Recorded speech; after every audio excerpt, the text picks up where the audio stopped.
BX1+. 12h, 14h. Toujours plus d'actu. Avec Fabrice Grosfilet. Et on va parler dans notre page culture de la vie en entreprise. Est-ce que c'est toujours le paradis sur Terre d'avoir un emploi et d'être chouchouté par un directeur ou une directrice des ressources humaines? Bonjour Asli. Bonjour. C'est Fabrice. un pseudonyme, mais vous êtes l'auteur donc de cette petite BD qui s'appelle Les moutons, In Job We Trust. Donc nous croyons dans le travail. C'est le sous-titre. Vous croyez vraiment dans le travail? Les moutons, eux, ils y croient et c'est ça le principal. Ouais. On est tous des moutons? C'est une question ou c'est... Oui, c'est une question. C'est une question. Peut-être, peut-être pas. Nous, on l'est pas. Enfin, nous, Donc vous, les créateurs de la BD, On est vous regardez ça d'un regard extérieur. on est des observateurs. Ouais. On est des scrutateurs. Ouais. On écoute, en fait. Et puis on aime beaucoup rigoler. Alors, au départ, tout est parti d'une demande du journal L'Écho, il y a environ 3 ans et demi. L'ancien rédacteur en chef, Yoann Conez, nous a dit, on cherche quelqu'un pour faire quelque chose sur une BD sur la vie en entreprise. Et on s'est dit, on va faire les moutons. Et on va faire des moutons qui travaillent dans une entreprise de tondeuses. Ouais. C'est assez terrible quand même, votre BD. Pour tous ceux qui connaissent la vie en entreprise, en particulier dans les grandes entreprises, avec toute cette novlangue où on parle de résistance au changement, où on parle de plans d'accompagnement, où on a toute une série de vocabulaire comme ça pour décrire des processus qui finalement sont pas toujours inodores, incolores et qui sont parfois peut-être un petit peu douloureux. C'est ça que vous avez voulu décrire ? Non. Non. En fait, au départ, on voulait juste vraiment s'amuser. On observe autour de nous des choses, mais surtout, le scénariste lit énormément d'articles de presse, de livres sur le management. Et c'est vrai que, forcément, on relaie un petit peu les concepts abscons en entreprise. Mais allez, vous n'êtes pas très tendre avec les entreprises. Allez, je lis une case au hasard. Dans le cadre de la réorganisation, il n'y aura pas de femmes leaders. Il y aura juste des leaders. Et c'est prononcé dans un workshop sur l'égalité homme-femme.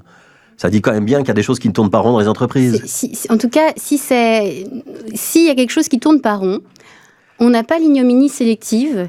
Donc, en fait, on met simplement en exergue les failles de l'entreprise, ça c'est sûr, certain, et on s'en amuse, mais les failles de tous les personnages. D'ailleurs, on brosse vraiment tous les personnages qui pouvant être présents dans l'entreprise. Ça va de la human coaching, la coach du ressenti, au CEO, au big boss, au délégué syndical qui peut être pervers à ses heures, aux jeunes qui arrivent. En l'occurrence ici, c'est Roger qui a débarqué dans le tome 1 chez Beluga, parce qu'il y a eu un premier tome avant, Make Management Great Again, et Roger, qui était à l'époque junior analyste, est devenu maintenant junior expert analyste. Alors c'est vrai qu'on s'amuse beaucoup de tout ça, des expertises, toute transformation en pôle d'expertise, de la digitalisation. On met le doigt sur les failles, en fait. Et apparemment, ça secoue pas mal le lecteur. Ouais. Est-ce que ça peut être lu par tous ceux qui ont un travail en entreprise, quel que soit le secteur d'activité, ou si je suis boucher, je suis pas concerné, et si je suis électricien, je suis pas concerné non plus? Au départ, en fait, on ne savait pas... c'est plutôt pour les employés de bureau, en réalité. Mais non, pas forcément. Ça nous a étonnés parce que c'est clair qu'au départ, on s'adressait aux lecteurs de l'Écho. Maintenant, on s'adresse aux lecteurs du journal Le Soir, parce qu'on est dans le soir une fois par semaine dans Référence. Mais en fait, c'est beaucoup plus large que ça, parce qu'il y a même des personnes qui ne travaillent pas en entreprise qui nous ont dit, mais ça nous parle, parce que c'est bien sûr, le décor, c'est le monde de l'entreprise de tondeuse ici, mais au-delà de ça, ça concerne toutes les relations sociales. C'est l'humain, en fait. Je vous donne un exemple, la génération Y, donc c'est ceux qui sont maintenant les jeunes pousses au travail.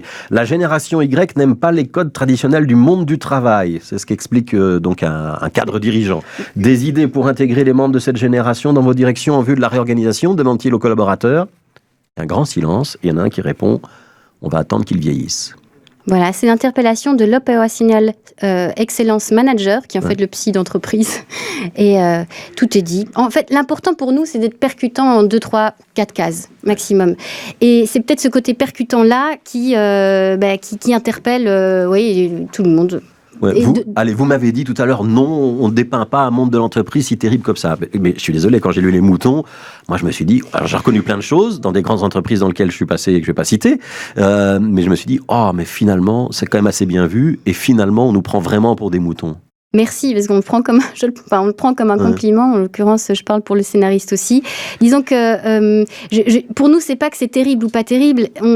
C'est déshumanisant, c'est cynique. En tout cas, pour nous, on essaie de faire le grand écart. C'est pas très respectueux du bonheur humain, même si on prétend le contraire. Entre le réalisme et la réalité peut être terrible. La réalité peut être dure. Il y a des entreprises où tout va bien, j'espère.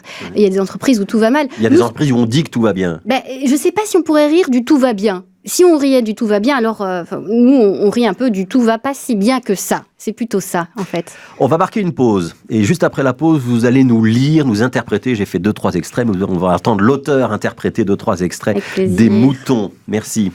BX1+. Toujours plus d'actu. Bonjour à tous. Voici Roger, Junior Expert Officer. Mais il sait parler, il va se présenter. Bonjour à tous, je suis Roger. Je suis ravi d'apprendre que je suis Junior Expert Officer.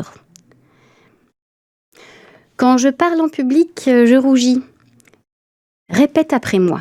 Je suis un killer. Je suis une machine. Je suis un killer. Je suis une machine. Bonjour à tous. Chacun va d'abord se présenter. Roger, qui commence ? Je suis un killer. Je suis une machine. Merci Asli. Donc c'est un extrait des Moutons, donc scène vécue de la vie en entreprise. Vous êtes une killeuse et une machine. Là, j'ai plus de voix en tout cas. Voilà.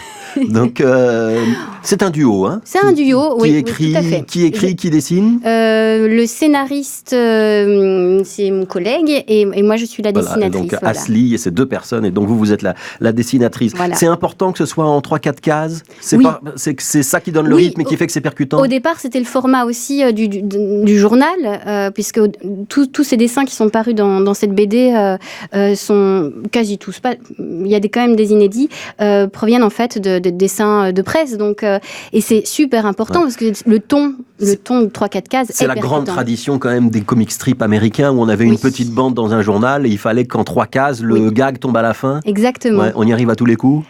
On essaye en tout cas, et je pense que oui, maintenant on s'est bien fait la main et ça vient. Ouais. Vous les reconnaissez tous, vos moutons ? Ils ont tous un petit détail caractéristique entre celui qui porte la barbe, celui qui est blond, celui qui a des lunettes ? Oui. C'est d'ailleurs ils ont chacun leur personnalité. Alors bien sûr l'apparat, par exemple Georges qui est le sous-chef, le petit directeur, il a son petit nœud papillon bien cadré. Oui, c'est important que oui. Ouais.